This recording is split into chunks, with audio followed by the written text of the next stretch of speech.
Hello बच्चों, मैं कनिका यादव आपकी ज्योग्राफी टीचर। आज हम लोग क्लास 12 का ज्योग्राफी का फर्स्ट चैप्टर का अध्ययन करेंगे। फर्स्ट चैप्टर है जनसंख्या का वितरण, घनत्व, वृद्धि और संगठन। भारत एक विशाल जनशक्ति वाला देश है। 2011 की जनगणना के अनुसार भारत की जनसंख्या 121 करोड़ है, जिसमें 62.38 करोड़ पुरुष और 58.65 करोड़ महिलाएं हैं। राज्यों की दृष्टि से प्रथम स्थान उत्तर प्रदेश का है, जिसकी जनसंख्या 19 करोड़ 98 लाख है। द्वितीय स्थान महाराष्ट्र का है, जिसकी जनसंख्या 11 करोड़ 24 लाख है।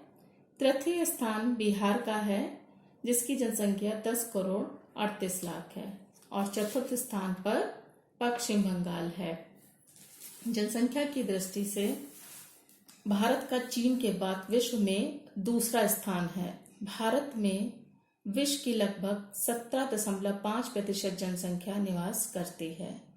देश में विश्व भूभाग का केवल 2.42% क्षेत्रफल ही है। इससे स्पष्ट होता है कि यहाँ क्षेत्रफल की तुलना में जनसंख्या अधिक है। यानी कि भारत में जितना क्षेत्रफल है उस पर जनसंख्या का भार उससे कई गुना अधिक है। कम क्षेत्रफल में अधिक जनसंख्या निवास करती है।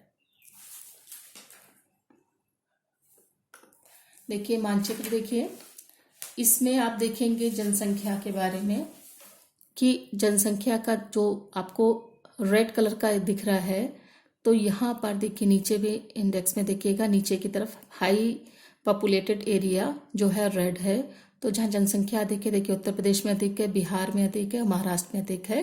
तो इन क्षेत्रों में जनसंख्या अधिक है। और देखिए जो ग्रीन वाला इंडेक्स में देखिएगा, ग्रीन है, यहाँ पर कम पॉपुलेशन है।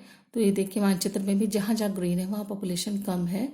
तो जम्मू कश्मीर में, हिमाचल प्रदेश, उत्तराखंड में और ये पूर्वोत्तर भारत में अरुणाचल प्रदेश है, नागालैंड है, मणिपुर है, मिजोरम है, त्रिपुरा, मेघालय, सिक्किम, यहाँ पर जनसंख्या का वितरण जो है कम है। यहाँ पर जनसंख्या कम पाई जाती है। तो मानचित्र से देखने से ये स्पष्ट होता है कि कहीं जनसंख्या बहुत अधिक है भारत में और कहीं जनसंख्या बहुत कम है। तो ऐसा क्यों है? ऐसा इसलिए है कि जनसंख्या वितरण को प्रभावित करने वाले बहुत सारे कारक होते हैं। पहला कारक है जलवायु। जलवायु, अधिकतर व्यक्ति उन्हीं प्रदेशों में निवास करना चाहते हैं जहां उत्तम एवं स्वास्थ्यप्रद जलवायु दशाएं पाई जाती हैं, जैसे कि गंगा और यमुना के मैदान में, है ना। गंगा यमुना का मैदान हो, यानी कि उत्तर का भारत का जो मैदान है गंगा यमुना का मैदान। देखिए आप इसके लिए आपको देखना पड़ेगा गंगा यमुना बहती कहाँ पर है। तो ये उत्तराखंड है, यहाँ से गंगोत्री से गंगा निकलती है उत्तराखंड और उत्तर प्रदेश होती हुई, बिहार होती हुई, पश्चिम बंगाल होती हुई यहाँ बंगाल की खाड़ी में गिर जाती है। दूसरी नदी जो है यमुना है, यमुनोत्री से निकली उत्तराखंड से, और ये देखिए बॉर्डर बनाती हुई उत्तर प्रदेश का, और यहाँ के प्रयागराज में मिल जाती है। तो ये गंगा और यमुना, इस गंगा यमुना के मैदान में उत्तम जलवायु पाई जाती है। इस वजह से यहाँ पर लोग अधिक निवास करते हैं। इसके विपरीत जहाँ विषम जलवायु पाई जाती है, जैसे कि पर्वतीय क्षेत्र में, आप जानते हैं पर्वतीय क्षेत्र ये है, यहाँ पर हिमालय है। हिमालय देखिए चापाकार रूप में फैला है। जम्मू कश्मीर, हिमाचल प्रदेश, उत्तराखंड और ये सिक्किम, अरुणाचल प्रदेश होते हुए ऐसे चापाकार रूप में फैला हुआ है उत्तर भारत में। तो यहाँ पर जो है हिमालय पर्वत का विस्तार होने के कारण, विषम जलवायु होने के कारण यहाँ जनसंख्या का वितरण जो है कम पाया जाता है ना। इसके अतिरिक्त जहाँ पर आप ये देखिए मरुस्थलीय क्षेत्र है, मरुस्थलीय क्षेत्र राजस्थान में मरुस्थलीय क्षेत्र, थार का मरुस्थल है, तो यहाँ पर भी जनसंख्या का वितरण कम पाया जाता है। नीचे देखिए पठारी क्षेत्र, मध्य प्रदेश में मालवा का पठार है।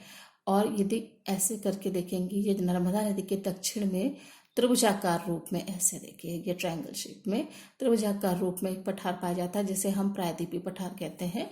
यहाँ पर भी जनसंख्या का वितरण कम पाया जाता है। तो क्यों कम पाया जाता है? क्योंकि यहाँ की जलवायु उतनी अच्छी स्वास्थ्यप्रद नहीं होती है, उतनी अनुकूल नहीं होती है, तो यहाँ जनसंख्या का वितरण जो है कम पाया जाता है। दूसरा जो तत्व है जो भारत की जनसंख्या वितरण को प्रभावित करता है वो है वर्षा। जैसा कि हम सभी जानते हैं कि भारत एक कृषि प्रधान देश है और यहाँ कृषि के लिए वर्षा का विशेष महत्व है। इसी कारण भारतीय कृषि को मानसून का जुआ कहा जाता है।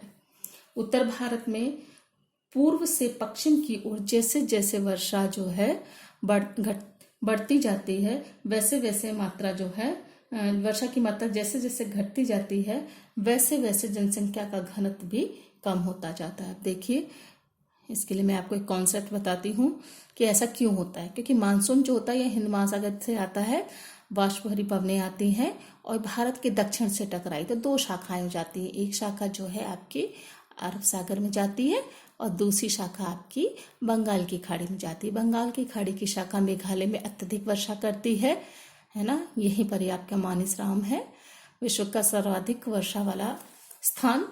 और यहाँ पर अत्यधिक वर्षा करने के पश्चात जो है ये मानसून जो है ये पश्चिम बंगाल की तरफ मुड़ जाता है और बिहार होता हुआ, उत्तर प्रदेश होता हुआ राजस्थान की तरफ पूर्व से पश्चिम की तरफ मूव करता है। अब फिर ऐसी ही डेंसिटी जो है पूर्व से पश्चिम की ओर कम होती चली जाती है। देखिए, पश्चिम बंगाल में ज़्यादा वर्षा होती तो यहाँ पर घनत्व भी अधिक है, कि बिहार में भी घनत्व अधिक है, उत्तर प्रदेश में अधिक है। और जैसे जैसे राजस्थान की तरफ ये वर्षा की मात्रा कम होती जाती है तो यहाँ पर भी जन घनत्व या जनसंख्या का वितरण भी कम होता जाता है। इसके अतिरिक्त जो जनसंख्या अधिक पाई जाती है, मैंने अभी आपको बताया था कि दक्षिणी भाग से टकराने के पश्चात एक शाखा जो है अरब सागर में चली जाती है। ये शाखा यहाँ पर पश्चिमी घाट है, इस घाट से टकराकर इस एरिया में अधिक वर्षा कर देती है, तो यहाँ पर भी जनसंख्या पाई जाती है, जनसंख्या का वितरण पाया जाता है। तीसरा तत्व जो है जो जनसंख्या वितरण को प्रभावित करता है वो है तापमान। तापमान, जो सामान्य तापमान वाले प्रदेश हैं वहाँ जनसंख्या जो है अधिक निवास करती है। न्यूनतम तापमान वाले पहाड़ी भागों में और अत्यधिक तापमान वाले मरुस्थलीय क्षेत्रों में जनसंख्या कम निवास करती है। देखिए, पहाड़ी क्षेत्र यही है, जम्मू कश्मीर है, ये जो जहाँ पर हिमालय का विस्तार है वहाँ न्यून जनसंख्या पाई जाती है। और देखिए, ये मालवा का पठार है ना, पहाड़ी क्षेत्र है, पठारी क्षेत्र है, मालवा का पठार है, दक्कन का प्रायद्वीप है।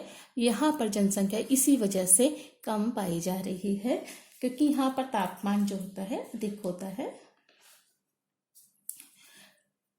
चौथा तत्व उपजाऊ भूमि होती है।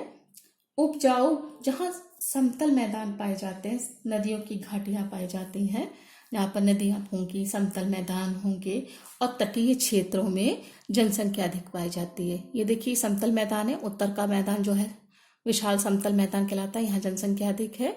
इसके अतिरिक्त तटीय मैदान, ये देखिए, ये सागर है, सागर के किनारे जो तट होता है, ये देखिए पूर्वी तट है, यहाँ से लेकर ये देखिए पूर्वी तट है, यहाँ पर जनसंख्या पाई जाएगी। और इधर पश्चिमी तटीय, खाली पतली सी पट्टी के रूप में जनसंख्या अधिक पाई जाएगी, संपूर्ण क्षेत्र में नहीं, खाली तटीय क्षेत्रों में।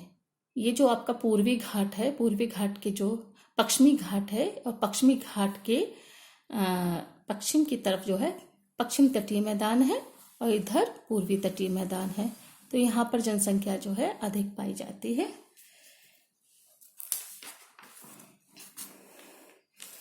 इसके अलावा जो दूसरा तत्व है, जो दूसरा कारक है वो है धरातलीय संरचना। धरातलीय संरचना भी जनसंख्या के वितरण को अत्यधिक प्रभावित करती है। ऊंचे पर्वतीय एवं पठारी क्षेत्रों की अपेक्षा मैदानी क्षेत्रों में सघन जनसंख्या निवास करती है, ये हम आपको पहले ही बता चुके हैं। और प्रायद्वीपीय भारत की अपेक्षा उत्तरी विशाल मैदान में जनसंख्या का जमघट अधिक पाया जाता है। देखिए, उत्तरी मैदान में ये वाला एरिया जो है ये उत्तर का विशाल मैदान कहलाता है ना। ये देखिए, ये पूरा एरिया जो है उत्तर का विशाल मैदान कहलाता है। यहाँ पर जनसंख्या का घनत्व अधिक है और प्रायद्वीपीय भारत में जनसंख्या का घनत्व कम है। तो ये जो है धरातलीय संरचना होती है कि जैसे मैंने भौतिक विभाग पहले आपको पढ़ाए हैं, है ना, उसमें यही दिया गया है कि जो मैदानी क्षेत्र है वहाँ पर जनघनत्व अधिक रहेगा और जो पठारी क्षेत्र है वहाँ पर जनघनत्व या जनसंख्या का वितरण कम रहेगा। अन्य कारक भी होते हैं जो मानवीय कारक जैसे कहते हैं, जो हम लोग के द्वारा निर्मित होते हैं, वो भी जनसंख्या के वितरण को प्रभावित करते हैं। जैसे यातायात के साधन। यातायात के साधन का मतलब जहाँ पर रेल और सड़कों का सघन जाल बिछा है वहाँ पर जनसंख्या अधिक पाई जाएगी, क्योंकि परिवहन के साधन भी पर्याप्त होंगे।